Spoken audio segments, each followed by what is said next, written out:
how to make this moment the turning point for real change.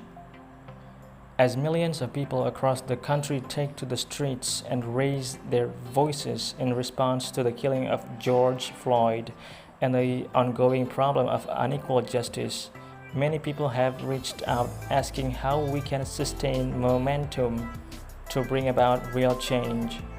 Ultimately, it's going to be up to a new generation of activists to shape strategies that best fit the times.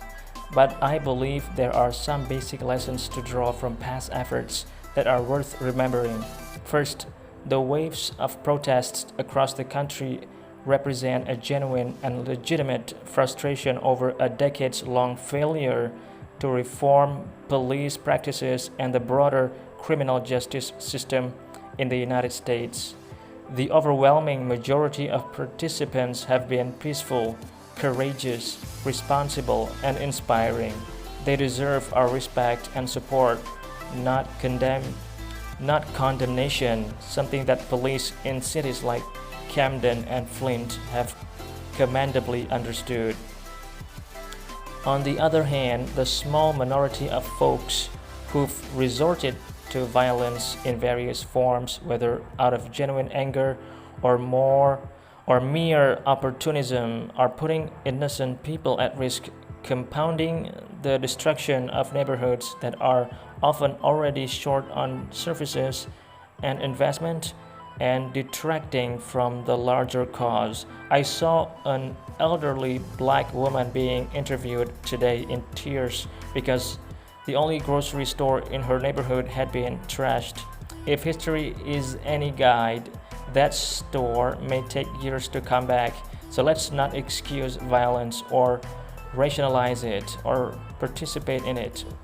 If we want our criminal justice system and American society at large to operate on a higher ethical code, then we have to model that code ourselves. Second, I've heard some suggest that the recurrent problem of racial bias in our criminal justice system proves that only protest and direct action can bring about change, and that voting and participation in electoral politics is a waste of time. I couldn't disagree more. The point of protest is to raise public awareness, to put a spotlight on injustice, and to make the powers that be uncomfortable. In fact, throughout American history, it's often only been in response to protests and civil disobedience that the political system has even paid attention to marginalized communities. But eventually, aspirations have to be translated into specific laws and institutional practices. And in a democracy, that only happens when we elect government officials who are responsive to our demands. Moreover, it's important for us to understand which levels of government have the biggest impact on our criminal justice system and police practices. When we think about politics, a lot of us focus only on the presidency and the federal government. And yes, we should be fighting to make sure that we have a president, a Congress, a U.S. Justice Department, and a federal judiciary that actually recognize the ongoing corrosive role that racism plays in our society and want to do something about it. But the elected officials who matter most in reforming police departments and the criminal justice system work at the state and local levels. It's mayors and county executives that appoint most police chiefs and negotiate collective bargaining agreements with police unions. It's district attorneys and state attorneys that decide whether or not to investigate and ultimately charge those involved in police misconduct.